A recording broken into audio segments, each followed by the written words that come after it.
On behalf of IBG Global, I want to welcome our audience today, which includes participants from 16 different countries, and we're honored to have all of you with us.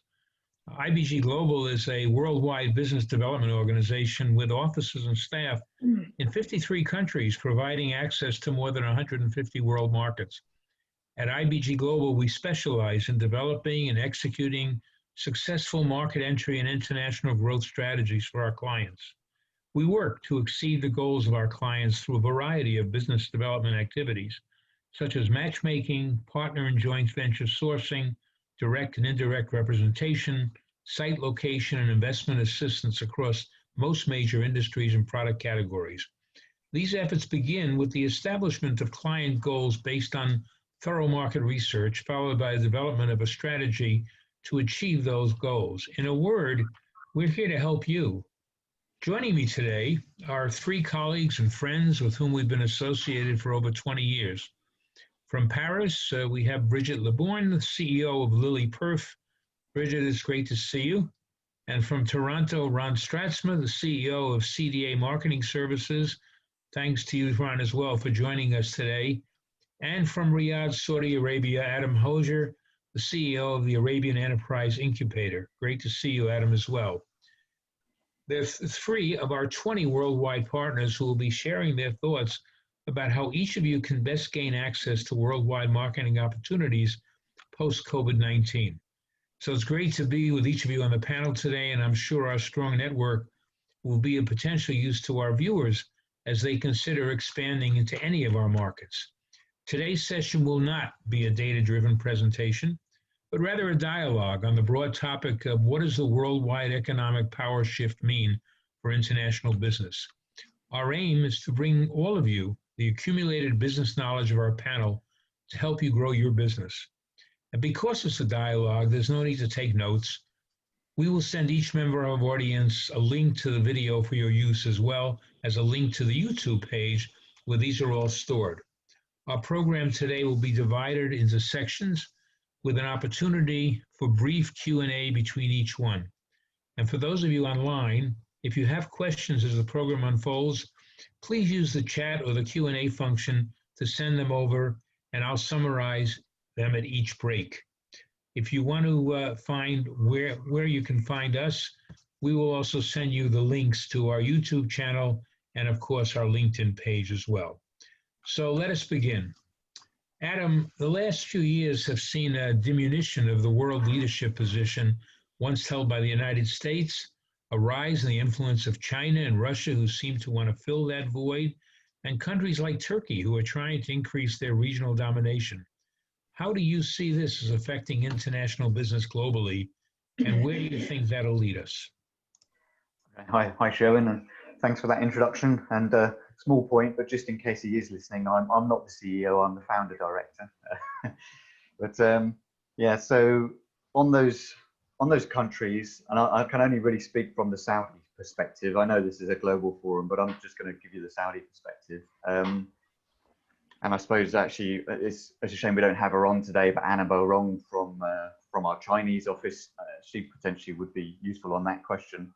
But the way that China is seen in Saudi is, while they should have a lot of influence, I think that at the moment they don't have that much influence. There was a missile deal done in the 80s, but other than that, they haven't done an awful lot of business with Saudi, really. Over Corona lately, they've done quite a bit around test kits and some medical staff. So, you know, they've had the ability to be able to put those up quickly, and that's helped with various needs in Saudi. But there seems to be a bit of a cultural clash between the Arab mentality and the way business is done in China. So I think that is probably hindering them in the Saudi market. And I think there's an element of suspicion about the mega deals with China, because there's always something political underlying those mega deals as well. Russia, probably simpler, because while they tend to throw their weight around in the region, I think that at least they're relatively understood in terms of their motivations. And really, from a Saudi perspective, they're just used as a stick to bash America with. So if America won't sell something to Saudi, well, then they'll ask the Russians, is pretty much where the Russian relationship is with Saudi.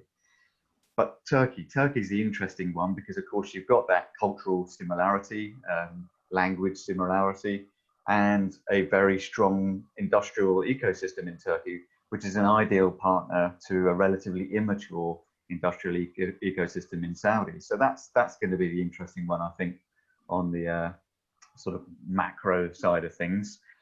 But of course, we should always bear in mind that Saudi's main partners now and for the foreseeable is the US, number one.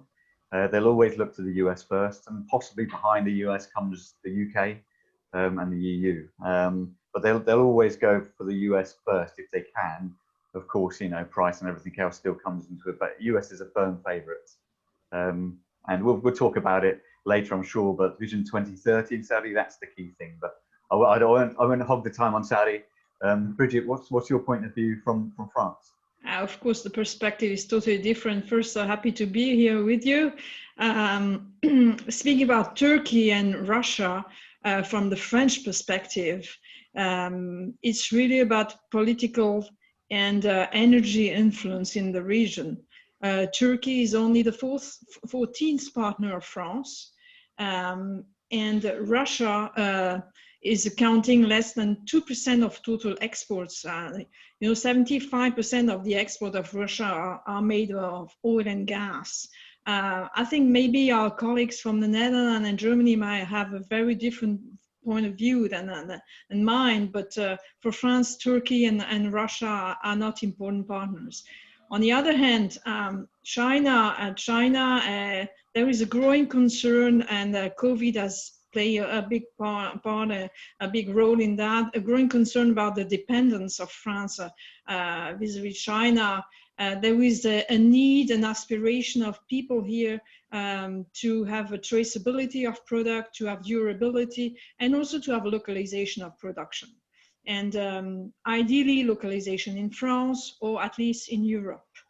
Of course, that means we need to diversify our supply chain, we need to relocate production, therefore automate production, because our manpower costs are much higher than in China. But you said, Sherwin, at the beginning that the USA are losing track, I must say, just to give you an overall perspective of the deep relationship between the EU and the USA.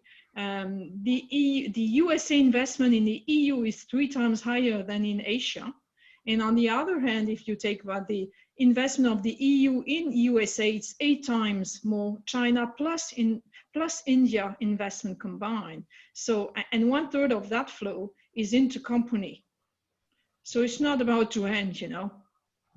But what you're saying, Brigitte, about the quality of products, I forgot to mention, from Saudi's point of view, there's a big problem with this Chinese reputation as being the quality of products that's been produced. And I think it's even worse in Saudi than many other parts of the world, because a lot of companies have used Saudi as the last market to send their goods to. So they'll send all the highest quality elsewhere, and the lowest quality ends up in Saudi. And that's particularly bad coming out of China.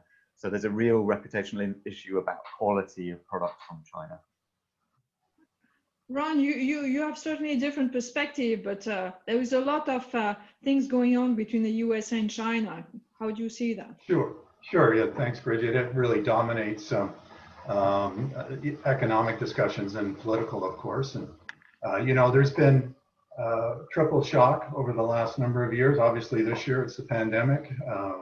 Certain sectors of manufacturing in North America, particularly in the US and Canada, have been affected by globalization over the past 2 decades, which has been, in some cases, a wholesale departure over to Asia. And more recently, there's been security concerns, especially with respect to electronic equipment. And all of these things do tie in to some respect to China, not solely, but certainly it's a factor that I think politically is forcing a big rethink, and I would expect in the next several years, particularly in the United States, a move to reshoring as much of, or part of the supply chain. I wouldn't expect the entire supply chain, but that is going to be a growing factor, and how that impacts the whole North American region, which includes Canada and Mexico as well, of course, will be very interesting to see. our colleagues who are based in the US, Joel Burgess is in Michigan and Ana Arroyo is in Mexico City. I'm sure can comment more directly on their particular views, but definitely there's going to be some benefits to this reshoring economically. It's going to create many opportunities. I think Mexico as well will see maybe some stronger share benefits given tech development in that country, as well as superior wage rates compared to other countries in the former NAFTA, which has now evolved into the USMCA. So reshoring, I guess, is a key word that going forward, we all need to think about and look for opportunities for our clients as a group.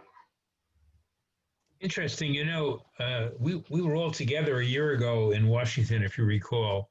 And even at that time, we heard the differences between one place and another. And today it's even clearer that you see those with a much better perspective. The question is, how will that affect specific business in your countries? Can you give us any examples of business opportunities in your regions that have generated as a result of these shifts in international power? Brigitte, do you want to? Yeah, of course. You know, in Europe, not only in France, but in all Europe, climate change is really now something hot. We are really ahead. Regulation is moving fast. It's not anymore a compliance issue, but really an aspiration of people. And therefore, you might have heard about the huge investment plan of Europe, which is the first to have the combined 27 agreeing on investing 750 billion euro together. It's all dedicated to innovation and 1/3 on climate change. So this is really something important and brings a lot of opportunities. And as for France, France is a land of urban people. 3/4 of people are living in cities, not necessarily big cities, but there are certainly opportunities in energy efficiency buildings. This I can see as an opportunity. The second mega trend in France, and I guess it's most everywhere due to the coronavirus effect, is about well-being and homing. Europe is an old a land of old people, you know, elderly people. We are on average 43 years old. Therefore, very careful about our health. In France, there was usually a barrier about healthcare data, and this barrier has fallen with the COVID. Therefore, there are opportunities as well in disease prevention, in e-health system. Even just an example, with my hospital, which is public, state-owned, we are doing telemedicine with the hospital, which never happened before. So it's really a major change. And third trend I would like to present is about the digitization. Of course, SMEs still lag behind, and there is a lot of business possible about services, about new softwares, about training, etc. But I might say that I'm proud to have my country making huge progress in that area. I shared that with Adam previously, but our countries are both on top of the new ranking about the digital razor, and also on the other hand, France has gained 4 places this year. On another ranking called WIPO, we are ahead of China. So it's really a nice, a friendly ecosystem to invest. I actually have to say one thing, Adam, as far as you respect open data privacy and the location of the data and protecting the data of consumers, that's the only barrier. No, it's interesting because although the demographic of Saudi is wildly different from Europe, and I'm 41, so I think I'm fitting that average European there. But we've got a very young population, so 2/3 roughly under the age of 30, so similar age to the current crown prince and de facto ruler. But it's the same things that we're doing in Saudi. So the green energy revolution, a lot of people are surprised to hear that Saudi's kind of leading the way on a lot of that. So they were and still do produce a lot of dirty energy, but they're looking to transform that energy. So there was a first shipment of blue ammonia from Saudi to Japan recently.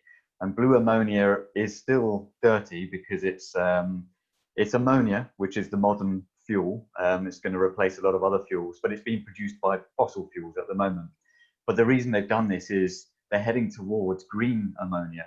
And they're just proving, I suppose, the distribution networks of ammonia, because green ammonia, once they get their renewable energy plants online, is completely carbon neutral, and it's distributable like oil, and it's carbon neutral. So they're leading the way there. And it was interesting to see that, like France, on the SME sector in Saudi, they're also leading the way there according to those rankings that you set for. And I haven't seen those before.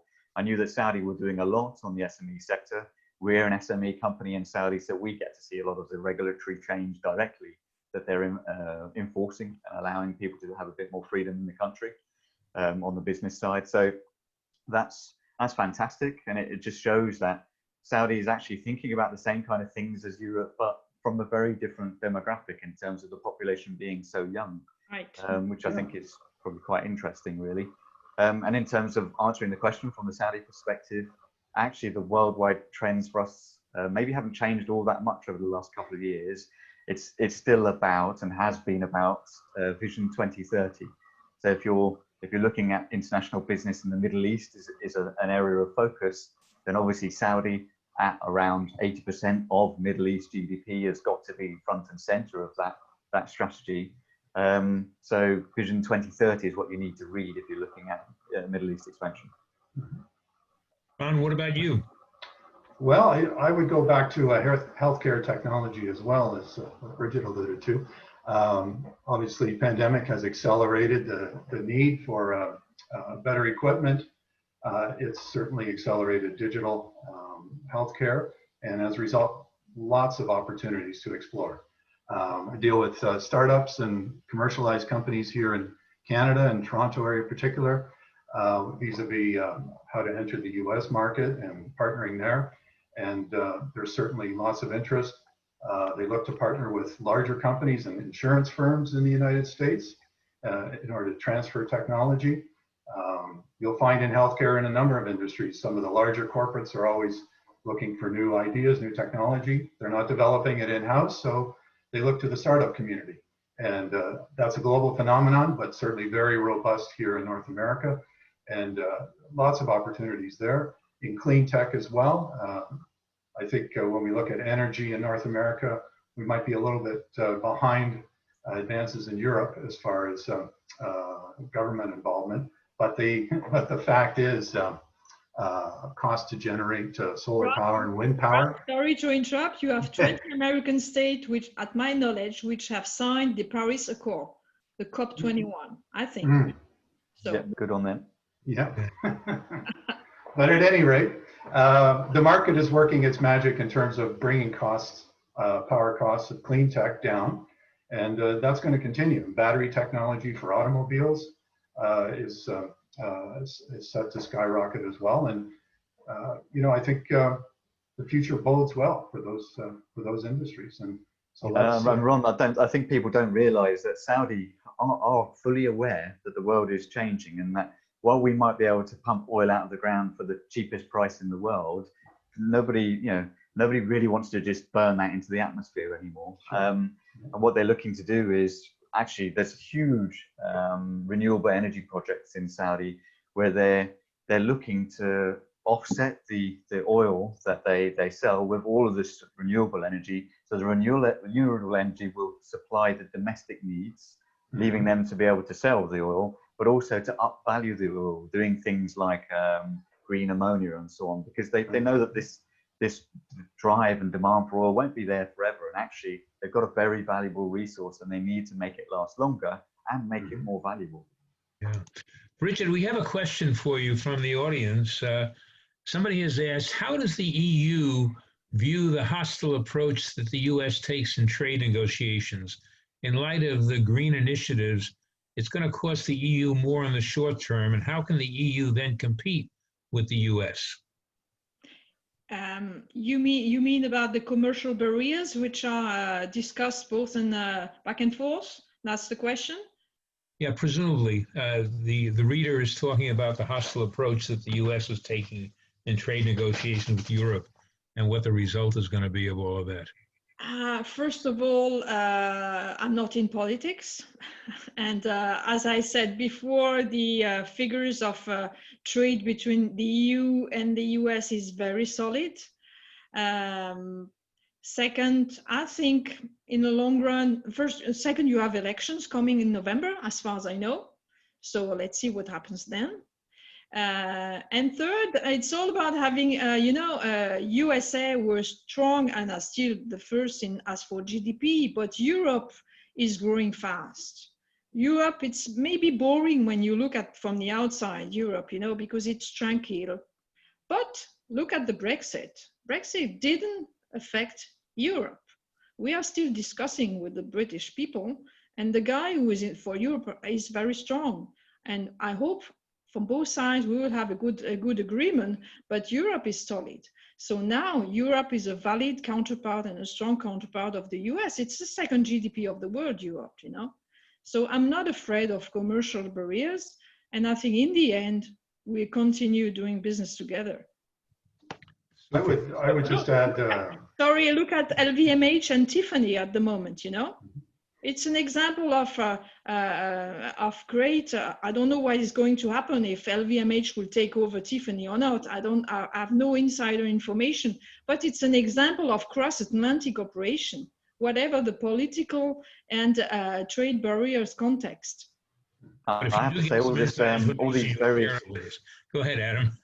Yeah.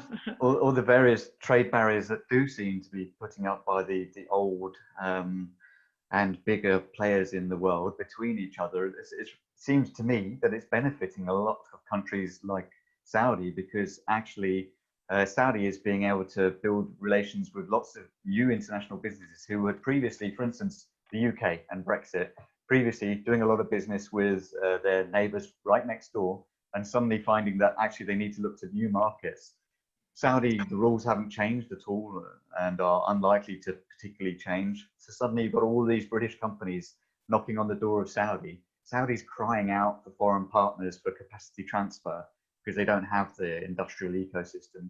So it's been great from Saudi perspective to see all the old world powers getting a little bit antsy with each other, because all that means is that the SME sector go to countries like ours for new opportunities. Yeah, so one of the other listeners on the line on the same relative issue, and then we'll move on to another topic, said clearly the EU is commercially equal to China and the US, but does the EU see itself as that powerful? What do you think, Brigitte? Complex question. Yeah. The EU is all about nuances, You have 27 countries with different situation, different history. France is one of the founders. It's still a young lady, born in 1957, So it's not, the governance is building up. The regulation is building up day by day. And I'm quite optimistic about the future. But at the moment, nothing is perfect, of course. Yeah. It's about negotiation, but it works. It works. So, Ron, let me get back to you in a minute now. In most countries, it seems that during this difficult economic period, that governments worldwide are assuming a more active role in attempting to address and deal with the impact of Corona. In your experience in North America, can you share with us some of your government's initiatives, as well as some specific examples of how our audience could take advantage of them to increase their business volume? Right. Sure, Sherwin. Here in Canada, the government was pretty quick off the ground to provide income supports, subsidizing wages to keep people employed. But of course, there still was a significant amount of unemployment starting in late March of this year. But they also instituted direct payments to all these people. So from that perspective, it's expensive, but it keeps consumer demand afloat for the necessities anyway. So from that perspective, it's worked out very well. It's obviously kept people with the basics that they're going to need. Now, going into the future, is that going to be maintained? Well, we'll see how the pandemic unwinds. But for now, yes, good, strong supports. And as a result, we talked earlier about some of the industries that benefit from that. Obviously, digitization in the consumer field as well. A lot of old brands have had to upgrade themselves in order to compete, and they rely heavily on those service providers to keep them fresh on online presence, and also logistics to get the product shipped to people's door, because of course there's been a huge increase in door-to-door delivery to the consumer. So those who provide that kind of interface software, other supports, will do well, have done well. The healthcare system we already talked about, but once again, there's a lot of opportunity there. I would say though, within healthcare, it's going to be more driven by a holistic approach. Are you helping to keep people out of the hospital? Are you reducing overall medical costs in the long run? So something flashy is nice, but it's going to have to provide real tangible benefit and be cost effective. Canada's public healthcare system, so that's critically important. But even in the US, private healthcare systems are working under that mantra. And we might even see more public sector healthcare in the US in the future too. And cost containment will be very important. So those who can provide those key factors to the marketplace will do well. And I think there's plenty of opportunity. Adam, what's going on in Saudi Arabia with government projects and infrastructure? Well, so, I mean, in terms of how Saudi has dealt with Corona, I guess being a more autocratic society, I think that the end result where Saudi was very quick to immediately turn off international flights, various restrictions on movement within the kingdom, quite harsh, I suppose, in comparison to how the rest of the world dealt with it, but that has been effective. So if you look at how they now rank on the sort of Corona listings, they're anything from 20th to 50th. So they've contained it and controlled it, and they're now opening up the airways again. Very recently started to have flights come back into kingdom. But I think the net result of that has been where at the beginning of the pandemic, everyone was talking about the Nike swoosh in terms of a recovery. I think Saudi is going to be what they were saying might also happen, which is just a V, because everything's just been paused effectively. A lot of projects been paused simply because the people haven't been around and the flights were shut, so you couldn't get them back. But there's this now, it feels like there's a pent-up bubble of demand. So certainly we're seeing, we help lots of companies in Saudi, about 1,500 over the years, and we're seeing a number of companies all desperate to get back in and get back going, but also lots of new companies in the Vision 2030 main pillars, so tourism, leisure, sport, who are being contracted and having money spent on them and brand new to Saudi, suddenly all knocking on the door to say, so how do we do this bit of logistics? What do we do for comms, transport, all that kind of stuff? There's a lot of people now knocking on the door of Saudi, and it seems that we're definitely on the upside of that V, and it's not been a gentle swoosh like the rest of the world might be experiencing. It's all go again in Saudi. Knocking on the door, the people that are knocking on the door are those people from overseas or abroad that are looking for opportunities there? Yeah, I mean, so as I said, the industrial sector in Saudi is relatively immature. So they're spending a large amount of money on these huge infrastructure projects. So Neom City, for instance, is a completely carbon neutral, brand new city, science city. Or you've got Alula, which is a world tourist and heritage site. And if you look back at history, a lot of the origins of mankind come out of Africa and into the Middle East, basically. So there's a lot of very old history, unique and compelling to the world, sat in Arabia and around there, as you well know, Sherwin. So as they develop all of that and create the tourist pillar of Vision 2030, the government is still spending all of that money, and that's flowing down to all the supply chain, but it's mostly going abroad because they don't have the capacity internally. So that's why we're having mostly foreign SMEs knocking at the door to say, right, we've been won this job. How do we actually deliver in Saudi now? Great. Okay, Brigitte, what's happening in Europe? I can only speak for France, but France has been severely hit by the COVID, and the French state has brought a huge support to SMEs to keep them alive during the confinement period. Now, we hope we won't have that situation again, but to understand the support and all the investments, and you need to understand there are three layers in Europe. There is the European level. I explained previously the 750 billion euro investment plan. Then you have a cluster, a group of leading countries, which is France but Germany. Linda might have maybe another perspective to that, but what I see from my window is that we have significant projects going on led by our two countries. Of course, you know about Airbus, which was also integrating the Spanish people, but now we have the GAIA-X, it's a European cloud. We have green hydrogen production. And France has a lot of infrastructure and companies, both large and small, to drive this kind of project. And then you have the third layer, which is France. And France has just, or is about to vote a budget, which is incredible because there should be a support, the largest support in Europe from the state is 4% of the GDP, meaning 100 billion euro.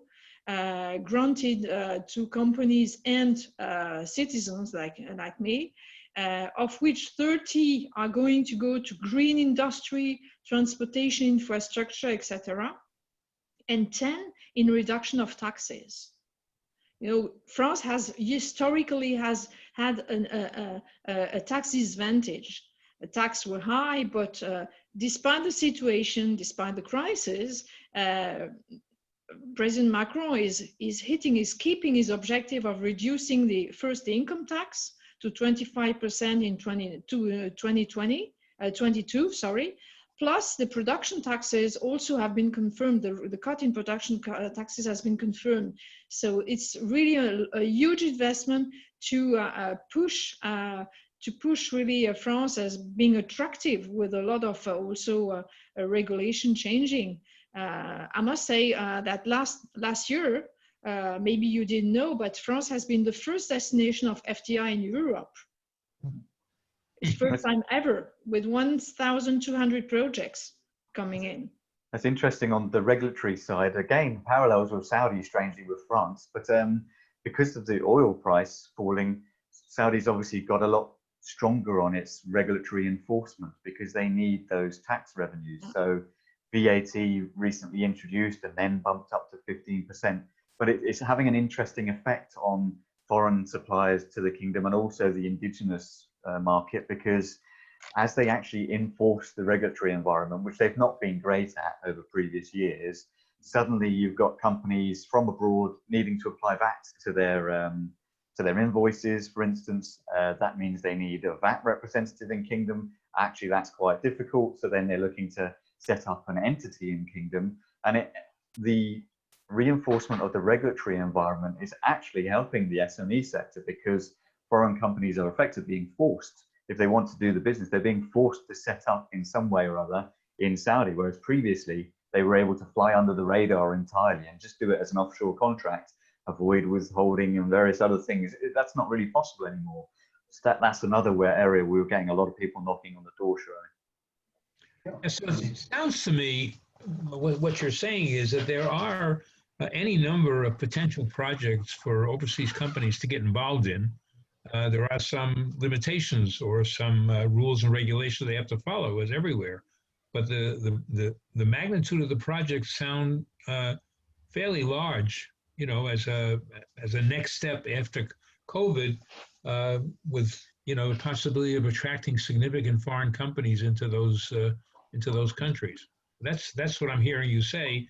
I think that seems to me that's a reasonable summary of what you've addressed. Absolutely.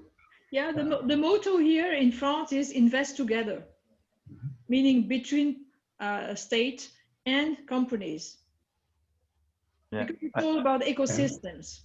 And Saudi absolutely crying out for the foreign help and on this kind of investment. So, you know, all these foreign companies from France, UK, US who've got all this capability and understanding of how to do things, Saudi is desperate for that knowledge and to partner with those companies. And while the Saudi government continues to spend money, they really need to build up the industrial ecosystem, and they need foreign partners for that. So we have a question from the audience on this topic for actually each of you. Let's go around the horn here, and if each you give an answer.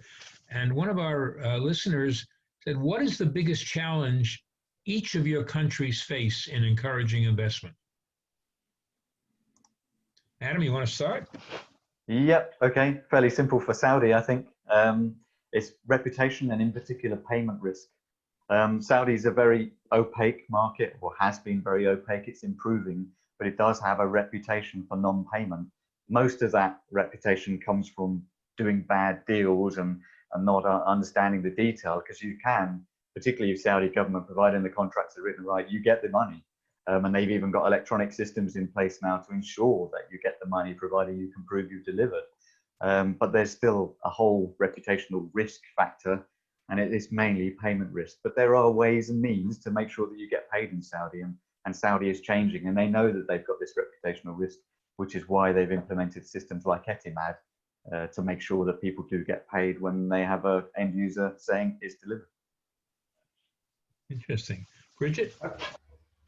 Well, Ron, either one of you want to step in next? It's a difficult question, because a lot of things have improved these last years, but still, and COVID is really hitting hard my country. The debt is high, so it's about financial equilibrium and about a reduction in public services costs. So this is certainly still the hot topic for the state. But beside that, I must say I'm seeing the figures growing day by day, and I'm not especially worried. In fact, I'm quite positive about my country. Yeah, here in North America, it's going to boil down to economic decisions and analyzing your particular market that you want to tackle. If it's private sector, obviously you're going to need to take a look at the overall health of the industry given the pandemic and the length of time it's going to take to put that behind us. So doing that kind of analysis and research of the markets that you want to tackle, that's going to be the first order of business. If you're going after public sector contracts, particularly in the United States, having a local presence or a dominating local partner who is really the front end of the endeavor has been for a number of years, and I think will continue to be very important. And then within that, how much government money is going to be available for infrastructure projects and other projects, given what's happened. But once again, doing the homework, it's such a huge economy. I don't think you can say carte blanche one way or the other. There's no opportunities, or the sky's the limit. It has to be done on a sector by sector basis, and then drilling down. And I think that's where we can help people, certainly initially, to get that knowledge, and then maybe look at finding local partners first and going from there. It might take a little longer than historically, but I think the time spent now, if the company's in the doldrums and is looking, hey, we need to look at the international realm for the medium to long term, and strategically thinking about which countries we're going to tackle, and then within those countries or regions, where to go next. So it's an ongoing process. Ron, tell me, what about the international exposure of Canadian SMEs? Aren't they extremely focused on the USA? Historically, sure. I mean, close to 80% of exports, 75–80% of exports are to the United States. But the Canadian government has, for years, supported and helped finance diversification of markets. So that's important. And for 3 years now, there's been a free trade agreement with the European Union, for example. So that bilateral trade is growing. And obviously, that's a very important market. Asian markets, diversification there is critical too. And that's maybe more on the energy side of things, liquefied natural gas and maybe some other petrochemicals. But with respect to, sure, the U.S. is the neighbor and the giant market, and with the free trade agreement with Mexico as well, that's our backyard. But in particular, the EU market is an area we're going to continue as companies to pursue for sure. Yeah. Yes, so our audience, one of the members of our audience has raised an interesting question related to the topic of this particular dialogue. And the question is that the topic today is, what does the world economic power shift mean for international business? And so the inquirer is saying, how do you see the power shifting? How does that play out from your individual perspective? How do you see the power shifting? In North America, it's partially looking inward. So as a result of not being involved in affairs of other parts of the world as much for the time being, and taking care of our own, if that's a phrase I can use. So that all fits in with the reshoring mantra, and trying to recover from the pandemic as best as possible. Also, because of 20, 30 years of globalization, there's been many positive effects, but also portions of the economy are very negative. So trying to rebalance that. So that's a shift internally of countries' own doing, but also, these are forces that are at play here. And that doesn't mean that international trade or globalization is finished, but it's not going to be placed on the pinnacle that it has been, perhaps even since before the financial crash in 2008. Ever since then, I think globalization hasn't been in somewhat of a decline, relatively speaking. Ron, it's funny. I really don't see that I have the same point of view. If you speak about power, I think the power of green business will be huge in the future. Mm-hmm. There is a worldwide consciousness, progressively a consciousness about the need to go green, to have to adapt our processes, to adapt our transportation means, to consume less energy, etc., to consume less carbon, of course. So first zone of power shift will be green, and second, which has already started, but it's digitalization. Mm-hmm. Digital has no frontier. Well, and I think digital, it's huge ecosystem, huge effect. Look at the GAFA. They are so big. They have the same size as states. So these are the powers: digitalization and going green.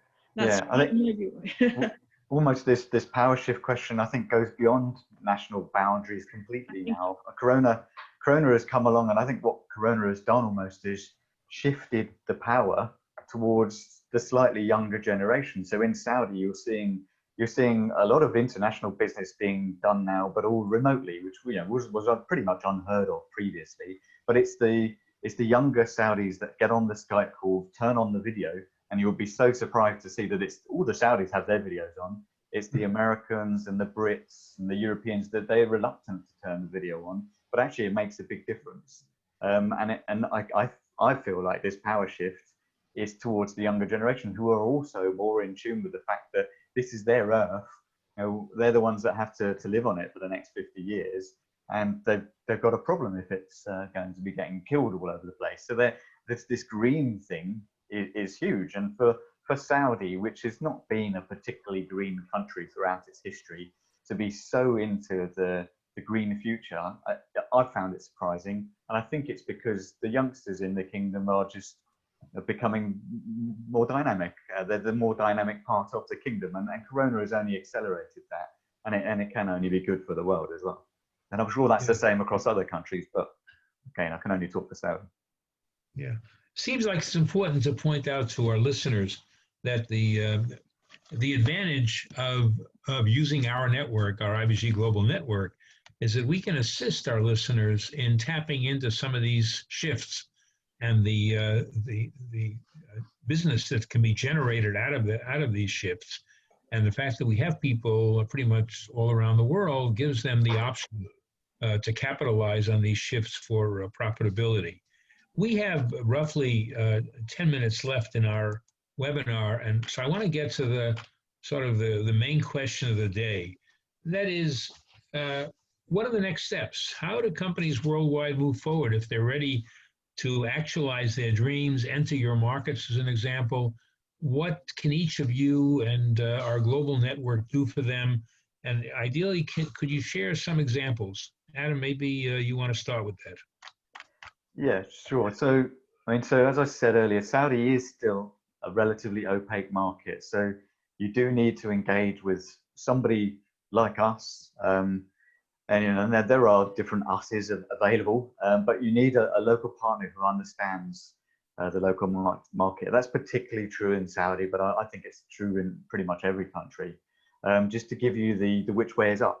You can come in and try and figure it out yourself, but particularly if you're relatively remote, and even with the new the video chat world, you still need that local knowledge to shortcut the exploration time, because 6 months for an SME or a larger company figuring out which way is up is expensive. So talk to somebody like us who can shortcut that 6 months and get you straight to who are the right partners you should be dealing with in your area.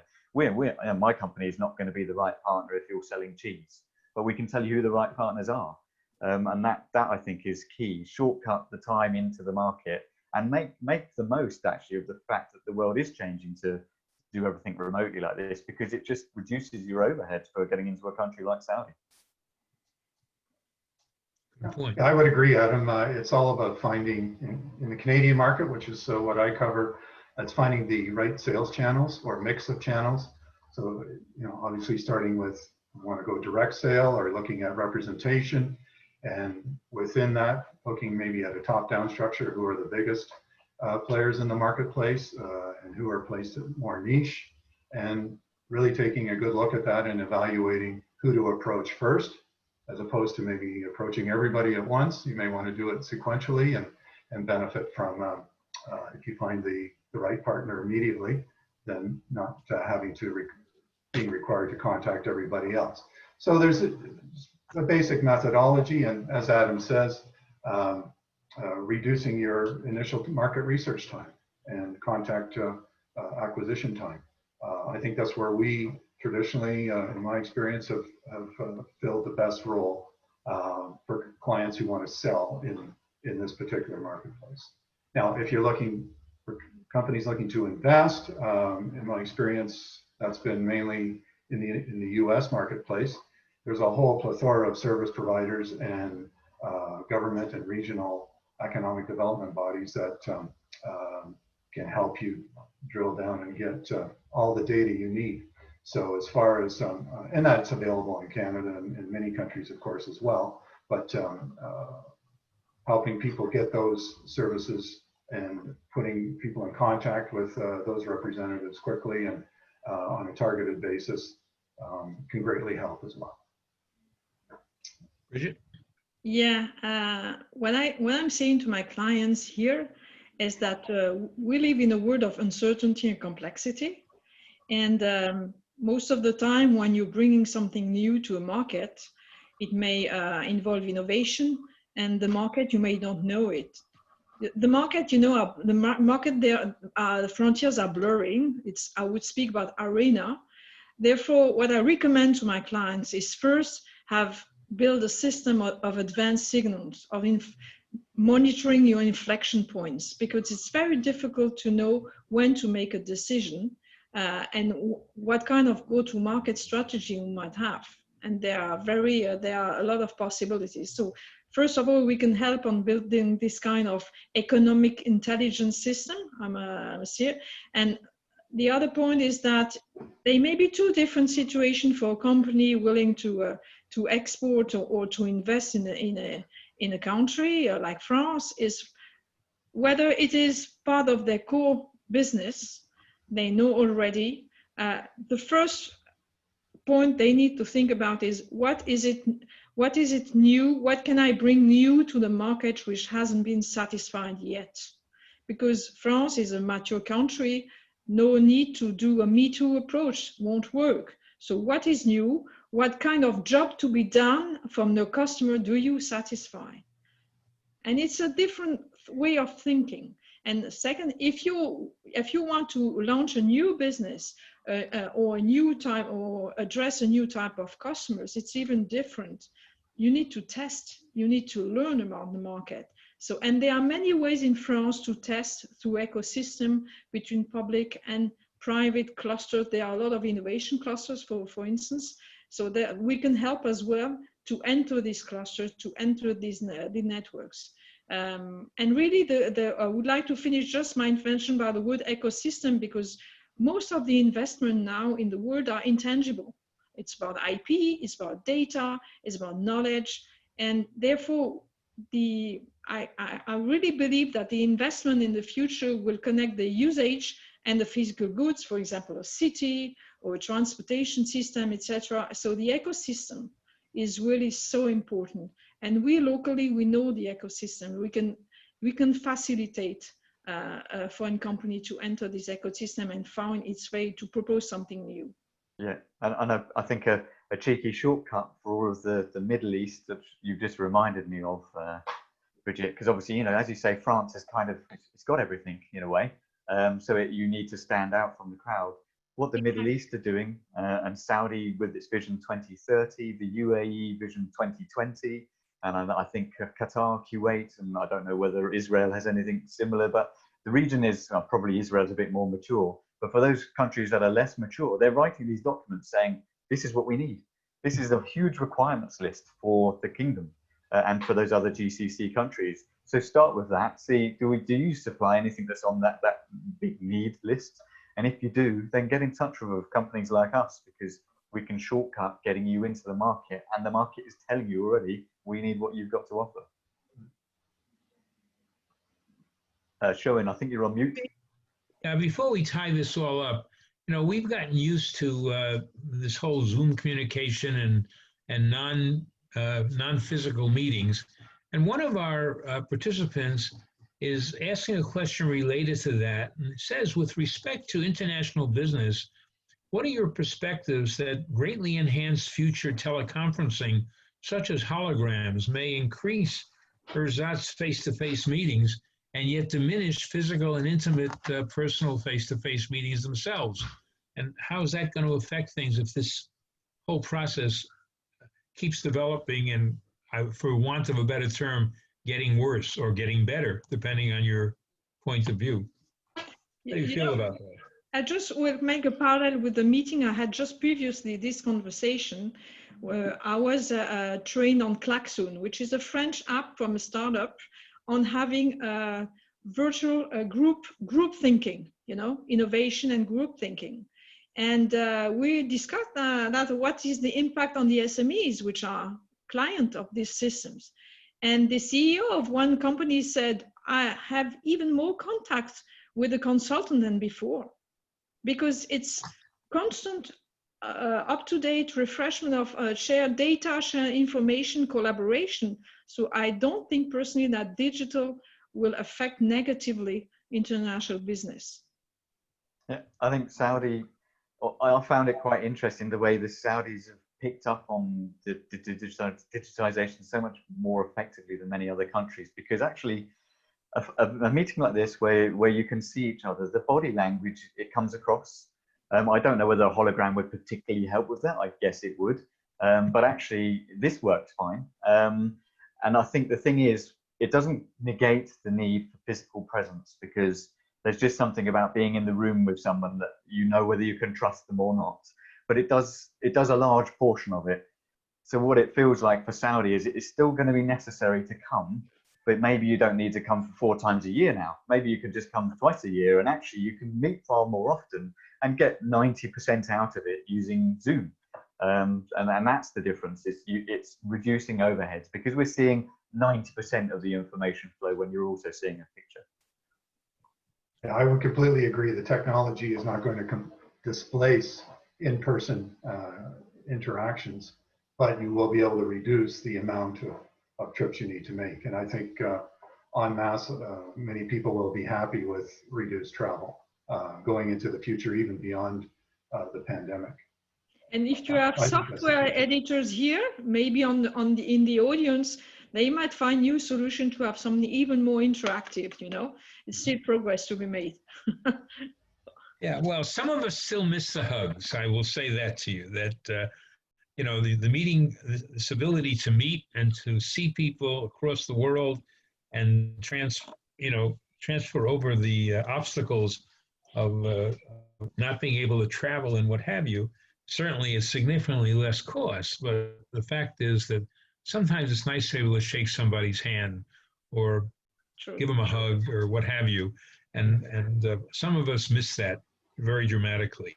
And you can take us to your finest choice of local restaurant in Washington again sometime soon, hopefully. Yes. When we were in Washington, or sadly, we were going to be in Korea earlier this year. And of course, that meeting got canceled because of COVID. And we're still trying to work on that. So we're about at the top of the hour now. I just want to express my thanks to all of you for the participation tonight. I think that I'm seeing some comments online and they're all generally good. So that's really a good thing. And we appreciate that. To those who are online and listening to us, as I mentioned at the beginning, you'll receive a link to the video of this presentation. You'll also receive a brief survey. We'll ask you for your responses, and you'll also get a directory of our IBG partners around the world. I also want to remind you that we still have 2 more sessions in this series. There's another one 2 weeks from tonight and one 4 weeks from tonight. Those of you that are online will get a reminder about those as well. So again, let me thank our participants, the people who are online with us, and as well my friends who are on the screen, Adam and Brigitte and Ron. Appreciate you taking time out of your days, and hopefully we will have provided some interesting information to our listeners. So thank you very much, and to all of you who have been with us tonight, or this morning, or this afternoon, depending on your time zone. Have a good rest of the day or rest of the evening, and hopefully we'll look forward to seeing you again a couple of weeks from today. So thank you very much. Thanks to all of you. Bye. Thank you.